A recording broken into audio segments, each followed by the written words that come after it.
Mau ngobrol-ngobrol apa nih? Alhamdulillah baik.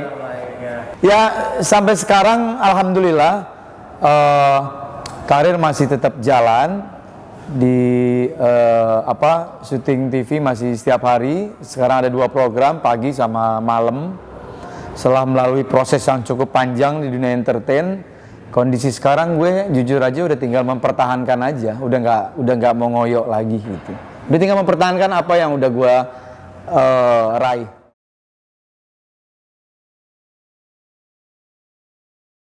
Kalau dibilang level tertinggi, gue dari dulu tipe orang yang tidak mau pernah berada di puncak banget. Bahaya menurut gue. Semakin kita udah berada di puncak, kecenderungan untuk turun itu cepet. Ya santai-santai aja lah. Yang paling penting TV masih memberikan kepercayaan. Begitu juga teman-teman yang lain. Udah itu aja.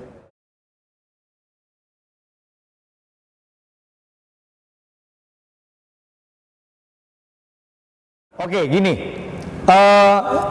gue lahir dalam kondisi yang persaingan waktu itu cukup ketat di awal tahun 2000-an, ya. Apa yang gue maksud persaingan cukup ketat? Ketika waktu itu untuk menjadi seorang public figure, untuk menjadi seorang artis, pemain sinetron, itu butuh seleksi yang cukup ketat. Bayangkan, gue waktu itu akhirnya berhasil mendapatkan kontrak eksklusif di Multivision Plus. Gak bisa dipungkiri waktu itu Multivision Plus menjadi raja sinetron dengan Pak Ram Punjabinya. Gue berhasil bermain dengan baik, akhirnya dikontrak eksklusif dengan mereka bertahun-tahun. Di awal 2001 waktu itu, ketika gue terlibat sinetron dengan Anjasmara dan Krisdayanti, sinetron Ramadan. Singkat cerita, gue lahir dalam kondisi sinetron waktu itu yang masih tayangan weekly, tayangan 1 minggu. Kita syuting setiap hari, tapi nyantai polanya, tidak terburu-buru karena tayangannya seminggu sekali. Seiring perkembangan waktu, kalau nggak salah tuh awal mula 2008 apa 2007 sudah mulai berubah konsep sinetron, ya. Ada istilah stripping, tayangan setiap hari. Begitu juga akhirnya beralih ke program-program TV-TV yang lain. Sampai sekarang akhirnya stripping lah semua. Kita konsekuensi syuting berat, syuting harus tayang setiap hari. Kalau gue kan memang sekarang ini udah hampir 6 tahun lebih ini fokus di acara-acara TV live jam sekian, selesai jam sekian. Nah untuk teman-teman sinetron memang lebih berat lagi jujur, karena mereka harus menyelesaikan cerita dengan durasi 1 jam sampai 2 jam, menyelesaikan waktu itu syuting pagi, siang untuk tayang malam. Waktu itu gue pernah berada di kondisi itu. Gue syuting pagi buat tayang malam. Bahkan gue syuting itu abis maghrib, masih ada sisa 2 scene yang harus diambil gambar untuk tayangan nanti di sekitar jam 9, setengah 10. Kebayang nggak tuh kondisinya kayak apa? Jadi memang ya sekarang sudah industri. Jadi sekarang akhirnya mereka-mereka untuk menjadi artis ya lebih mudah karena tempatnya dibuka seluas-luasnya, tayangan setiap hari. Orang lebih mudah untuk menjadi terkenal karena tayangan setiap hari. Itu TV, baik program TV maupun sinetron. Nah semakin kesini semakin luas lagi. Label artis ini semakin mudah didapat. Lu belum banyak karya, belum punya prestasi, baru main sinetron istilahnya scene 2 scene, terus aktif di sosial media, di Instagram, sekarang sudah bisa disebut artis. Kalau mereka masih bisa mempertahankan profesi dia sebagai artis, istilahnya gini, kalau lo bener, syuting yang bener, nggak macem-macem, mungkin bisa membanggakan. Nah semakin kesini resikonya semakin besar, mohon maaf banget. Akhirnya banyak yang salah jalan, nggak sedikit yang akhirnya ketangkep karena narkoba, ujung-ujungnya artis. Gue jujur ya, semakin kesini kan banyak teman-teman artis yang akhirnya ketangkep karena penyalahan penyalahgunakan narkoba. Gue bingung, ini orang siapa nih, main di mana gitu ya. Ya seperti itulah.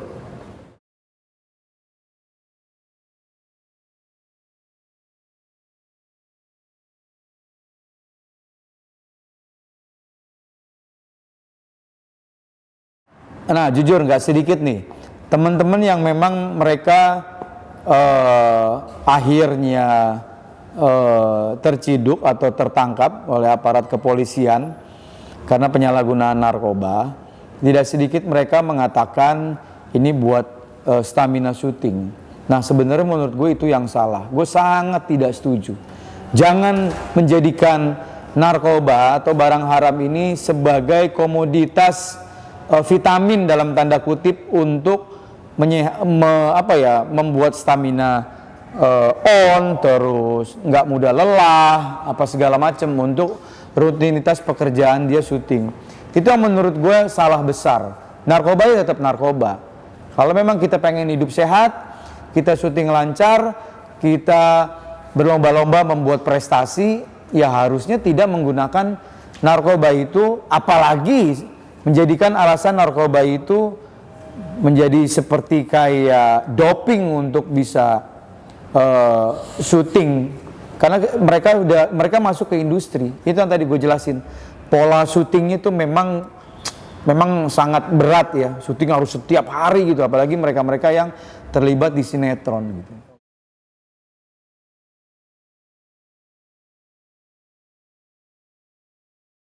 Gue pernah ngejalanin semuanya. Yang tadi gue cerita. Gue besar pada masa waktu itu sinetron tayangan weekly seminggu sekali. Terus gue masuk ke pola stripping. Gue tayang syuting stripping.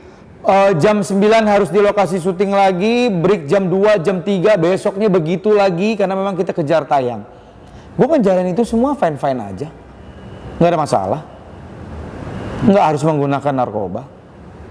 Jadi kalau misalnya kan banyak cara yang lain untuk meningkatkan daya tahan tubuh kita, stamina kita. Itu kan banyak cara. Jadi nggak bisa dengan mudah akhirnya lo potong jalan menganggap narkoba itu sebagai salah satu alternatif untuk menjadikan fisik lo kuat, stamina lo oke, lo mau syuting berapa lama juga oke, tidak mudah ngantuk, tidak mudah lelah. Itu salah. Narkoba ya narkoba. Vitamin yang menyehatkan ya vitamin. Itu harus dibedakan. Ini yang salah, yang sebenarnya yang gue nggak setuju gitu. Kalau lo berani ngambil resiko untuk menjadi public figure, entah itu main sinetron, film, acara-acara TV yang live, lo harus fair. Jangan jadikan narkoba itu sebagai salah satu pelengkap untuk syuting. Itu nggak fair itu. Karena akan merugikan buat dirinya. Lo kebayang nggak? Itu badan ibaratnya mesin digeber terus nggak hilang rasa lelah lo, ya kan? Ini itu hilang kan rasa lelah kan? Lo mau syuting dari pagi sampai pagi tetap melotot gitu. Tapi ujung-ujungnya kan bego. Ujung-ujungnya ntar lo ketangkep. Tak kalau udah ketangkep minta maaf, kapok, nggak janji nggak ngulangin lagi. Menyarankan buat teman-teman yang lain nggak usah menggunakan narkoba. Ya udah mendingan dari awal nggak usah gunain narkoba. Tetap narkoba. Jangan jadikan narkoba menjadi gaya hidup. Sekali lagi gue bilang, jangan jadikan narkoba menjadi gaya hidup. Narkoba ya narkoba. Udah, lo bikin prestasi aja. Lo mau jadi pemain sinetron, silahkan.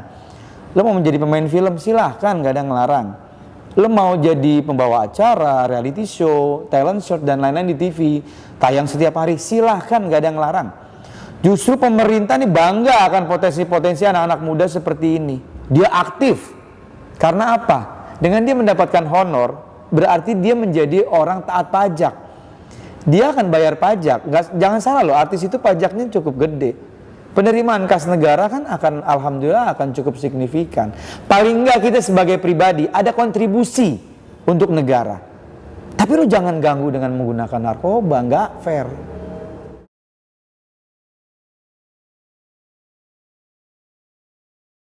Ya nggak bisa. Sekarang gini deh, mungkin kalau ada yang nonton mereka masih menggunakan narkoba. Ala lo bawel lo Ji, so tau lo kan nggak ngerasain. Gue udah pada tahap butuh nih, ya kan? Pasti kan orang beranggapan seperti itu. sudah menjadikan narkoba itu menjadikan kebutuhan. Ya nggak, ya kita nggak munafik juga lah ya. Kita nggak membuka mata juga. Bukan hanya public figure. Semua elemen masyarakat, semua profesi sudah akhirnya terlibat penyalahgunaan narkoba. Bukan institusinya yang salah, tapi balik lagi ke mereka pribadi, balik lagi ke pribadi masing-masing, baik artis, pejabat negara, anggota dewan, baik DPRD maupun DPR pusat, ya.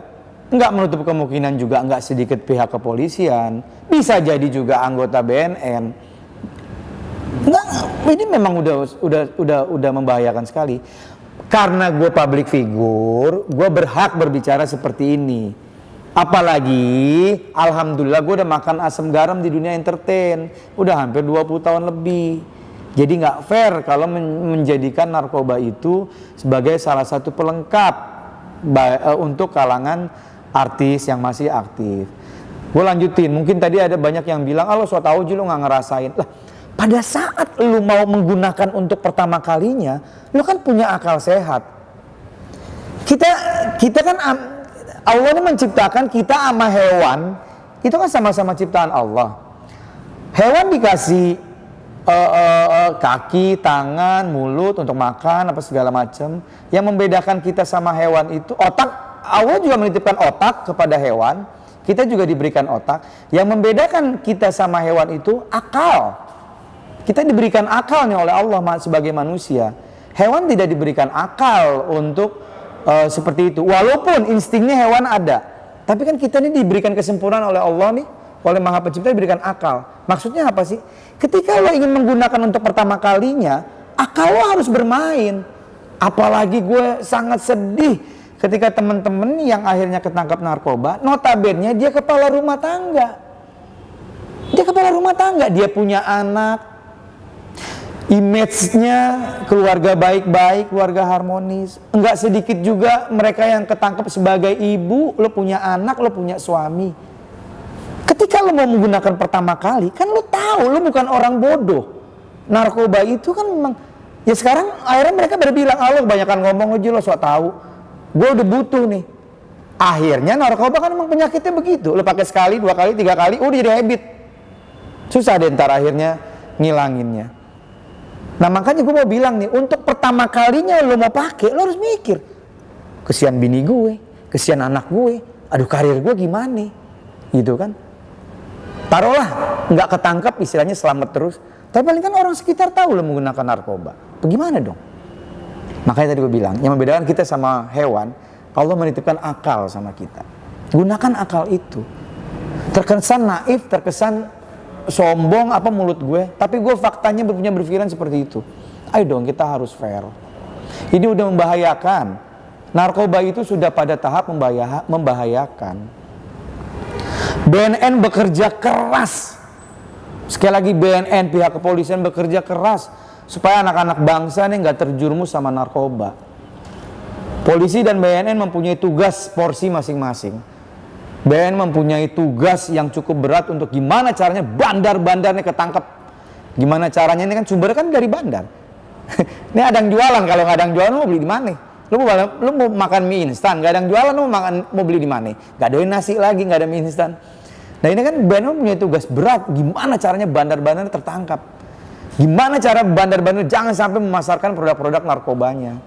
Pihak kepolisian ya konsekuensi, ya tugasnya kalau ada yang ketangkap, kalau ada barang bukti, cek urin positif, ya mau nggak mau lo kena sanksi hukum gitu. Jadi balik lagi gue ke akal. Ketika lo mau menggunakan untuk pertama kalinya, manfaatkan akal lo yang Tuhan berikan untuk lo. Apa nih dampaknya? Kan nggak mungkin kita sebagai manusia menganggap, nggak tahu ternyata narkoba nggak boleh ya. Gue nggak tahu ternyata narkoba efeknya kayak gini ya. Kan nggak ada. Lo tanya anak umur 5 tahun sekarang juga udah tahu bahaya narkoba kayak apa. Sosialisasi udah di mana-mana. Jadi kita harus fair lah, nggak usah munafik lah. Kita udah sama-sama tahu, narkoba itu memang membahayakan. Buat diri lo, buat karir lo, buat keluarga lo. Gue nggak bisa dipungkirin keluarga besar gue ada yang satu, narkoba. Ujung-ujungnya mati. Emaknya udah sakit-sakitan, apa aja dijual. Kalau bisa genteng rumah dijual. Perabotan semua habis, jual-jualin buat beli narkoba. Makanya begitu. Baik dong, fair dong. Apalagi kondisi pandemi kayak begini, ekonomi lagi sulit. Lu mau belangsak, udah ekonomi sulit, pandemi masih menggunakan narkoba. Gimana urusannya? Gue bingung.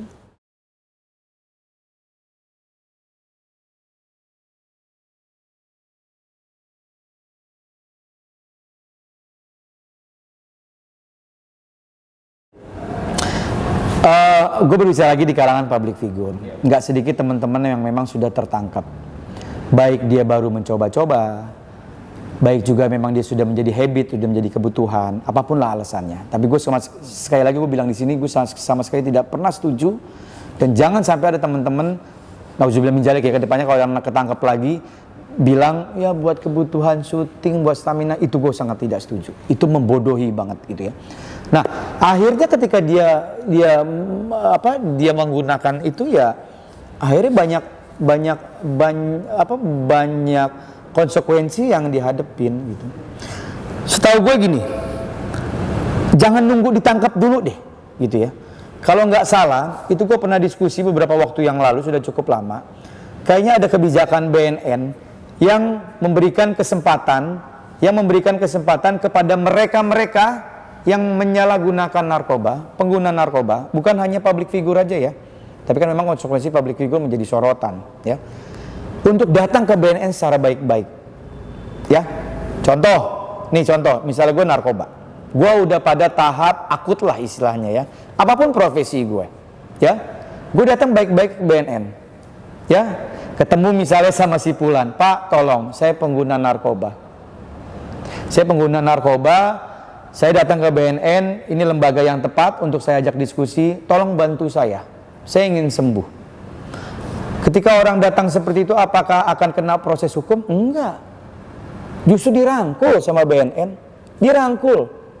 Istilahnya ini kalau bahasanya bahasa mudahnya, dielus-elus kepalanya, alhamdulillah datang ke sini ke tempat yang tepat, ayo lo mau apa?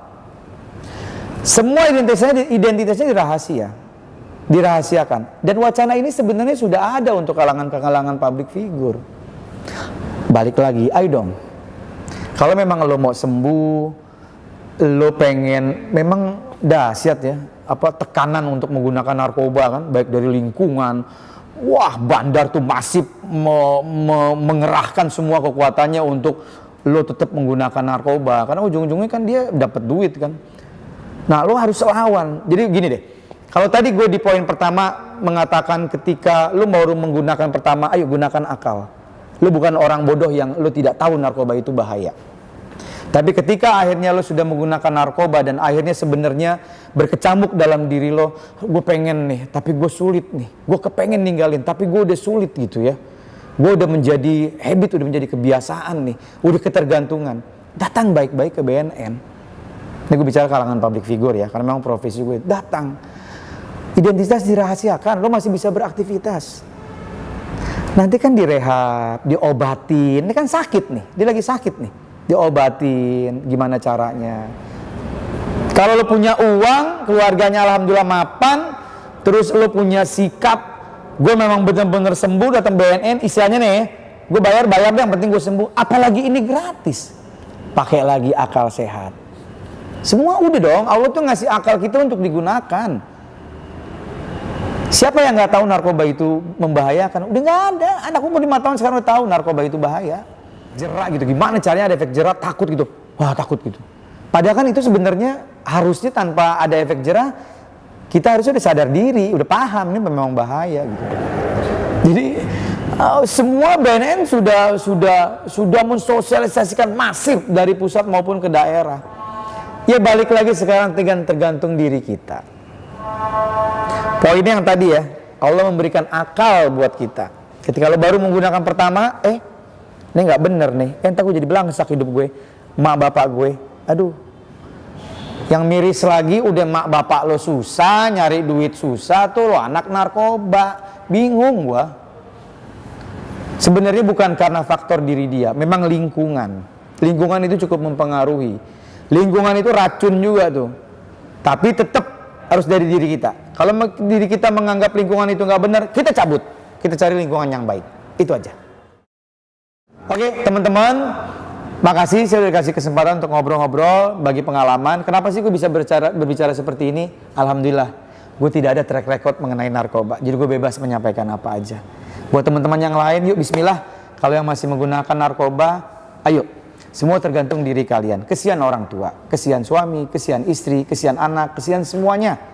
Kalau mau datang ke BNN secara baik-baik, gratis, minta di edukasi dan minta untuk direhab. Terima kasih. Wassalamualaikum warahmatullahi wabarakatuh. Udah azan, waktunya sholat. Curhat sama Allah biar dijauhi dari segala macam bahaya narkoba.